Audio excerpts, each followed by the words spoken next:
سلامونه حواله کې هیله مند یم چې جوړ او روغ په یاست.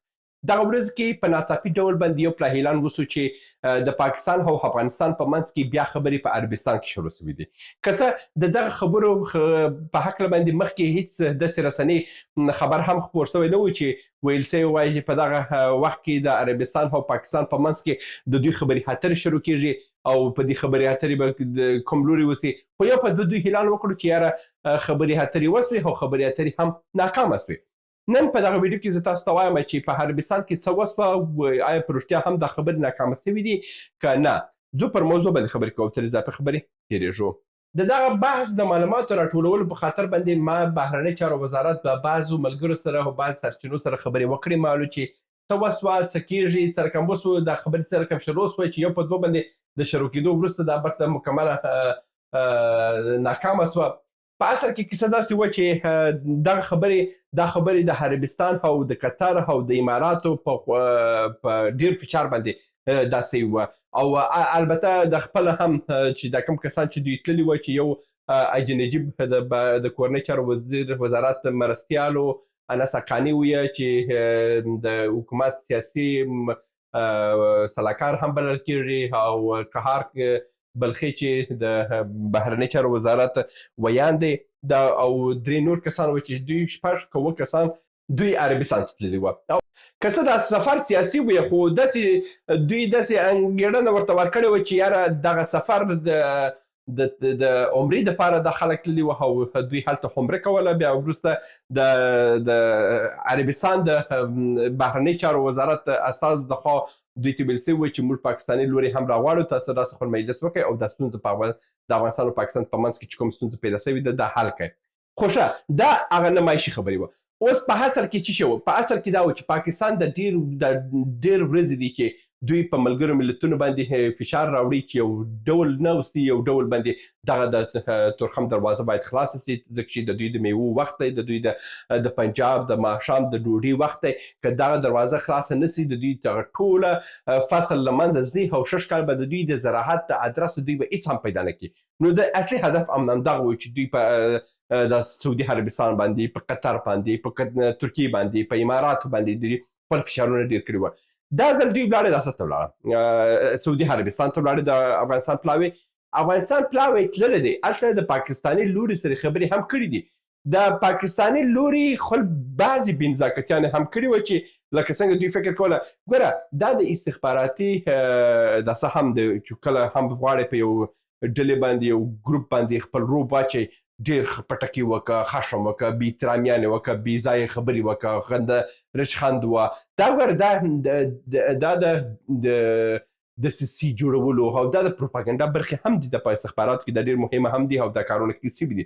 نو پاکستانیان زیاتره کوشش کوي چې په دې ډول باندې ویره غالب کړي د افغانستان پر لوري باندې. خو له نیک مرغه دا ځل هم چې دا بې احترامي او انداسه سوي دی، دوی ولاړ سوي چې دوی ولاړ سوي دي د پاکستاني لوري برته خپل حالت یې بدل کړی دی او ویلي چې یاره موږ تاسو به بعضې خبرې کوو، په خبرو باندې توافق کېږي نو کښېنه. خو برته دوی سره کښېنستلي.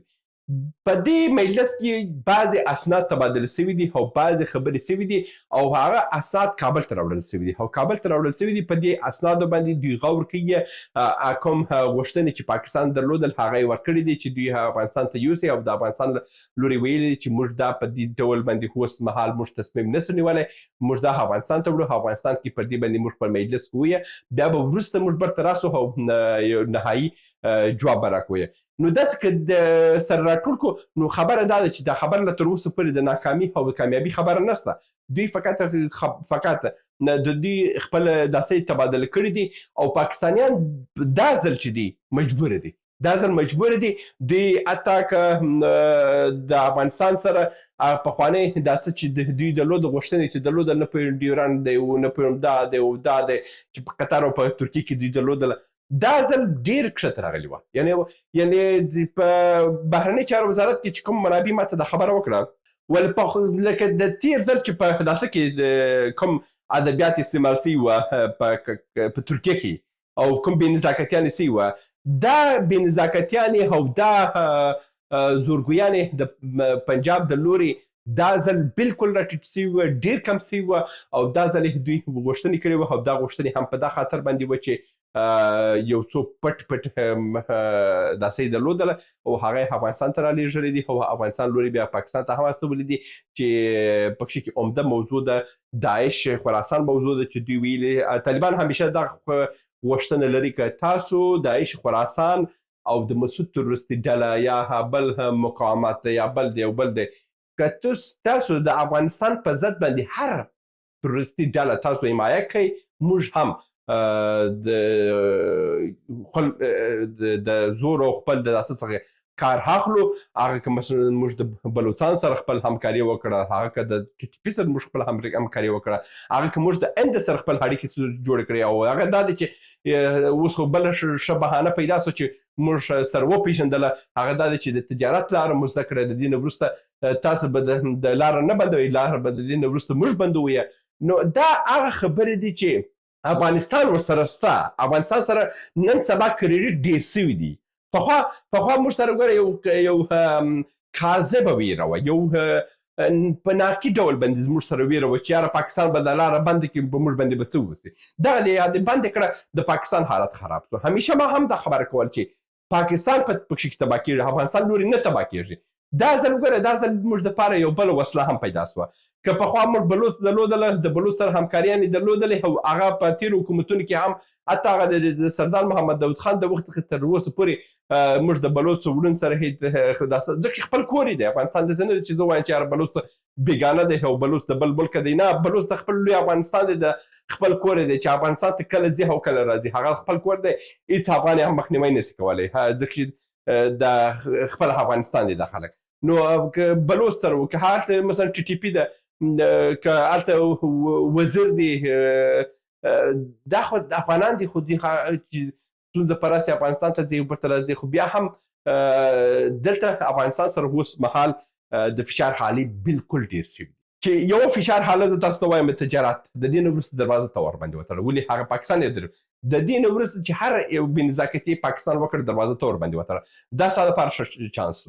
بل مستقیمه د هند سره اړیکې ټینګې کړې او د هند کارګو سیستم چې دی موږ دا اوس کې چې د کارګو له طریقه خپل میوې هستو هند ته موږ داسې ته هستو، دغه کار پاکستان نسي کولی. پاکستان سره وچې میوې نشته، پاکستان سره یوازې او یوازې تازه میوه ده، که هغه مالټه ده، که هغه هم دی، که هغه دوی نسي کولی چې د ازبکستان ترکمنستان ته په واسطه یې، ځکه چې په هغه باندې که په 1 کیلو مالټه چې دی هم حجم یې ډېر دی او هم ځای هم ډېر نیسي او انتقال یې هم ډېر ستونزمن کار دی او په دې باندې مصارف ډېرېږي. په 1 کیلو مالټې باندې که ته $1 کرایه اخلې نو د $1 داسې څه سو، خو بیخي قیمت یې بیخي ډېر لوړ سو. نو په دا خاطر باندې پاکستان دا چانس نه لري چې دوی د هوایي کارګو هوایي دهلیز څخه کار واخلي، هغه هم د تازه میوو په خاطر باندې. تازه میوو باندې که ته $1 کرایه ور اچوې نو هغه خو خپله مالټه به څه اوسي چې $1 د یو د ده کرایه یوازې $1 به د ده کرایه اوسي. نو دا اوس کې چې کومې خبرې په عربستان کې اوس سرلنډومې سره تبادله سوي خبرې، اسناد تبادله سوي دي او دا اسناد یې راوړي دي کابل ته او په دې باندې غور کېږي او په راتلونکي 2 اونیو کې امکان لري چې بیرته دا پلاوی عربستان ته ولاړ شي او په عربستان کې خبرې بیرته شروع شي او په دې خبرې کې یو توافق ته ورسېږي، ځکه چې پاکستان لوري ډېر مجبوره دي، دومره مجبوره دي چې اوس هر خبره د افغانستان سره مني. دا د نن ورځې ویډیو هیله دی چې اوس هم ترلاسه کړئ. تر بیا هم په الله سپارم. ښې چارې. سلامونه. موږ ډېر موضوعات جوړ کړي دي. که سیاسي موضوعات غواړئ ووینئ نو دلته کلیک کړئ، او که غواړئ اقتصادي موضوعات وګورئ نو دلته کلیک کړئ، او که غواړئ چې د تل لپاره راسره واوسئ نو دلته کلیک کړئ او چینل سبسکرایب کړئ. مننه.